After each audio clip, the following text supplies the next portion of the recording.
মোহতারাম, আমরা দেখতে পাচ্ছি যে এখন ফেসবুক এবং ইউটিউবে এ বিষয়ে প্রচুর আলোচনা হচ্ছে যে রসুল করিম সাল্লাল্লাহু আলাইহি ওয়াসাল্লামের আব্বা আম্মা ওনারা জান্নাতি না জাহান্নামী। মারাত্মক এই বিষয়টি কিন্তু নতুন না, পুরাতন একটি বিষয়। নতুন করে এখন বাংলাদেশে কিছু কিছু উলামায়ে কেরাম এই বিষয়গুলো এখন আলোচনা করে জনমনে একটা বিভ্রান্তির সৃষ্টি করেছে বলে আমি মনে করছি। সকল বিষয় সকলের সামনে আলোচনা করা এটা উচিত না। এখন যেহেতু ইউটিউবে এই বিষয়গুলো নিয়ে কথা হচ্ছে, পরিষ্কার এই বিষয়ে দুইটা মতই উপস্থাপন করা উচিত। উলামায়ে কেরামের মধ্যে এই বিষয়ে দুইটা মতামত। প্রথম মতটা হচ্ছে ওনারা আহলে ফাতরার অন্তর্ভুক্ত সময়ের মানুষ। আহলে ফাতরা মানি যেই সময়টার আগ পর্যন্ত আল্লাহ রাব্বুল ইজ্জাত ওয়াল জালাল নবী পাঠান না, এটাকে নবুয়তের ছুটির পিরিয়ড বলা হয়। এই আহলে ফাতরার অন্তর্ভুক্ত সময়ে আল্লাহ রাব্বুল ইজ্জাত কাউকে আযাব দেন না, কারণ তখন নবী নেই। হাত্তা নাবআসা রাসূলা, রসুল না পাঠায়া আল্লাহ রাব্বুল ইজ্জাত কারো উপরে শাস্তি দেন না। এবং কোরআনুল কারীমে যদি আমরা দেখি, ওয়া তাকাল্লুবাকা ফিস সাজিদিন, নবীজিকে আল্লাহ তাআলা ওই বংশ পরম্পরা থেকে কবুল করেছেন যারা ছিল সিজদা অবনত।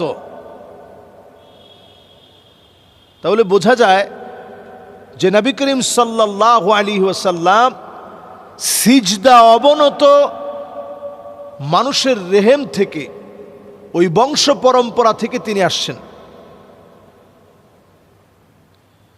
এবং নবীজি সাল্লাল্লাহু আলাইহি সাল্লাম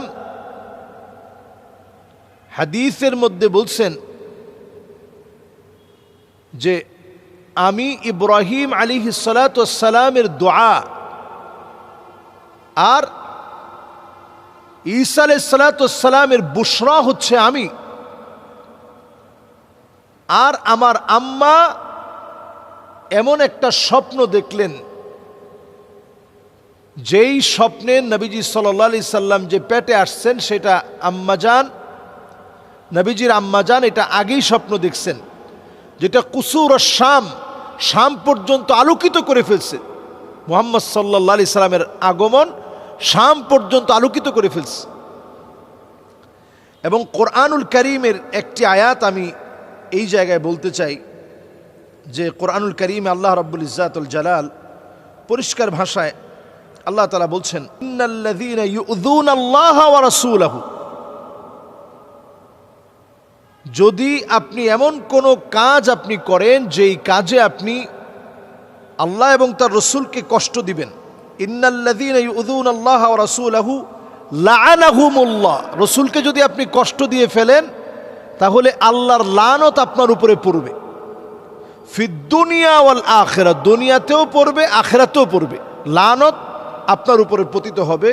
ওয়া আ'আদ্দা লাহুম আযাবাম মুহিনা, কঠিন কষ্টদায়ক যন্ত্রণাদায়ক শাস্তি আল্লাহ রাব্বুল আলামিন আপনার জন্য রেখেছেন। তাহলে বোঝা যায় যে নবী করিম সাল্লাল্লাহু আলাইহি ওয়াসাল্লামের এই বিষয়গুলো নিয়ে উলামায়ে কেরামের দুইটা মত। একপাক্ষিক মত হচ্ছে যে কোনোভাবেই এই বিষয়গুলো নিয়ে কথা বলে অতিরঞ্জিত বাড়াবাড়ি করে নবী করিম সাল্লাল্লাহু আলাইহি ওয়াসাল্লামকে কষ্ট দেওয়া যাবে না। নবীজি নিজেও এই বিষয়গুলো বললে বিরক্ত হতেন, এটা কোনো উলামায়ে কেরামের ওই হাদিস থেকে বক্তব্য, যে আনাস রাদিয়াল্লাহু তাআলা আনহু থেকে বর্ণিত হাদিস, যে হাদিসটা সহিহ মুসলিমে আসছে। নবীজি আলোচনা করতেছেন, এর মধ্যে একজন সাহাবী প্রশ্ন করলেন, ইয়া রাসূলুল্লাহ আইনা আবি, কোথায় আমার আব্বা?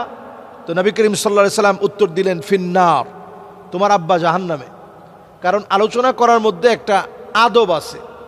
আলোচনা চলাকালীন সময়ে জিজ্ঞাসা করছে, আমার আব্বা কোথায়? তো নবীজি বললেন যে আবুকা ফিন্নার, তোমার আব্বা জাহান্নামে। তো সাহাবীর তো মন খারাপ হয়ে গেছে।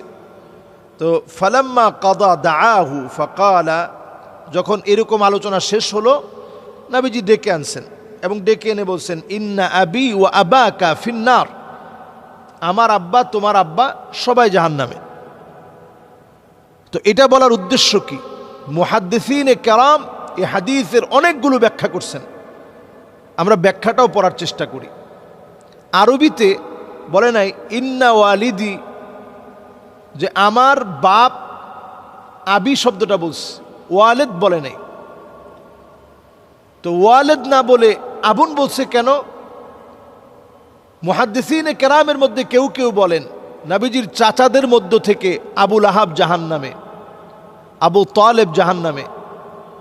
তো এই আবুন দ্বারা চাচা উদ্দেশ্য, কেউ কেউ বলেন চাচা উদ্দেশ্য। আরবিতে এই আবুন শব্দটা অনেক ধরনের অর্থ সাপেক্ষ একটি শব্দ, যেটি অনেক ধরনের অর্থকে মিন করে। সুতরাং এখানে ইন্না আবি ওয়া আবাকা ফিন্নার অর্থ হচ্ছে চাচা এখানে উদ্দেশ্য করা হয়েছে। কোন কোন মুহাদ্দিসিনে কেরামি অর্থ নিয়েছেন। কাজে আমরা এই বিষয়টাতে একবারে ডিরেক্ট এই কথাটা না বলি যে নবীজি সাল্লাল্লাহু আলাইহি সাল্লামের পিতা, নবীজি সাল্লাল্লাহু আলাইহি সাল্লামের আম্মা জান ওনারা জাহান্নামী, এই কথাটা না বলি। এই কথাটা নিয়ে উলামায়ে কেরামের মধ্যে দুইটা বক্তব্য যুগ যুগ ধরে ছিল। আমার কাছে সবচেয়ে নিরাপদ বক্তব্য বলে মনে হয় এটা আল্লাহর উপরে ছেড়ে দেয়া। এরপরে আরো একটি হাদিস, এটাও সহিহ মুসলিমের মধ্যে আসছে যে ইস্তাযানতু রাব্বি আন আস্তাগফিরা লি উম্মি ফালাম ইউযান লি। নবীজি সাল্লাল্লাহু আলাইহি সাল্লাম ওনার আম্মা আমেনার কবর যখন জিয়ারত করতে গেলেন, আল্লাহর কাছে অনুমতি চাইলেন যে আল্লাহ, আমি আমার আম্মার জন্য ইস্তিগফার পড়ি, গুনাহ মাফের জন্য দোয়া করি। ফালাম ইউযান লি, আল্লাহ অনুমতি দেন নাই। এই হাদিসের ব্যাখ্যাও মুহাদ্দিসিনে কেরাম এই ব্যাখ্যাও করছেন যে আমেনা, যার নামই ছিল আমেনা, আল্লাহ তাআলা তাকে নিরাপদ রেখেছেন গুনাহ থেকে। এমন একটা সময়ে তিনি ছিলেন আহলে ফাতরার অন্তর্ভুক্ত ছিলেন, যেই সময়ে আল্লাহ তাআলা নবীদেরকে পাঠান নাই, যেই সময়ে আল্লাহ রাব্বুল আলামিন রসুলকে রিসালাতের দায়িত্ব দেন নাই, যেই সময় নবীর আগমন বন্ধ ছিল, ওই সময়ের লোক ছিলেন উনি। কাজেই ওনারা শিরকের মধ্যে নিমজ্জিত হয় নাই। গুনাহের কারণে শাস্তি তো আল্লাহ তাআলা তখন দিবেন যখন আল্লাহ তাআলা নবী পাঠানোর পরেও সেই নবীকে অস্বীকার করা হয়েছে, তখন আল্লাহ তাআলা শাস্তি দিবেন। যেহেতু হাত্তা নাবআসা রাসূলা, রসুলই আসে নাই, সুতরাং আম্মাজান, নবীজির আম্মাজান যিনি আমেনা, আল্লাহ তাআলা তাকে নিরাপদ রেখেছেন।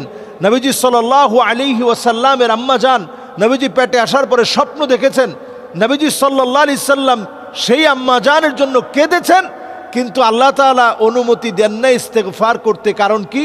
কারণ উনার গুনাহের অধ্যায় যখন লেখা হয়, শরীয়তের তাকলিফ, শরীয়ত উনার উপরে অর্পিত হয়, মা উলজিমা ফিহি কুলফা, শরীয়তের অর্পিত বোঝা ওনার উপরে চাপবে, সেই সূরত আসে নাই। নবীজি সেই সময়ে, নবীজি সাল্লাল্লাহু আলাইহি সাল্লাম আসার আগে লম্বা সময়, ঈসা আলাইহিস সালাম থেকে নিয়ে আমার রসুল পর্যন্ত লম্বা সময় আল্লাহ তাআলা ওহির রাস্তা বন্ধ রেখেছিলেন। সুতরাং যেহেতু ওহির রাস্তা বন্ধ ছিল, কাজেই উনাদেরকে গুনাহগার বলার, জাহান্নামী বলার, আহলুন নার বলার সুযোগ নেই। এই দুইটা মতই উলামায়ে কেরাম দিয়ে থাকেন। কাজেই এই বিষয় নিয়ে আমার মনে হয় বাড়াবাড়ি, অতিরঞ্জন, অতিকথন এগুলো না করে বরং আমরা এই বিষয়টা আল্লাহ রাব্বুল আলামিনের উপর ছেড়ে দেই। এবং এই বিষয়ে যেহেতু দুইটা বিষয় আছে, আমরা একটা বিষয় বললাম আরেকটা বিষয় বললাম না, এতে করে একটা সংশয় তৈরি হবে, এই কাজটা আমরা না করি। আল্লাহ আমাদেরকে বোঝার তৌফিক দান করুন।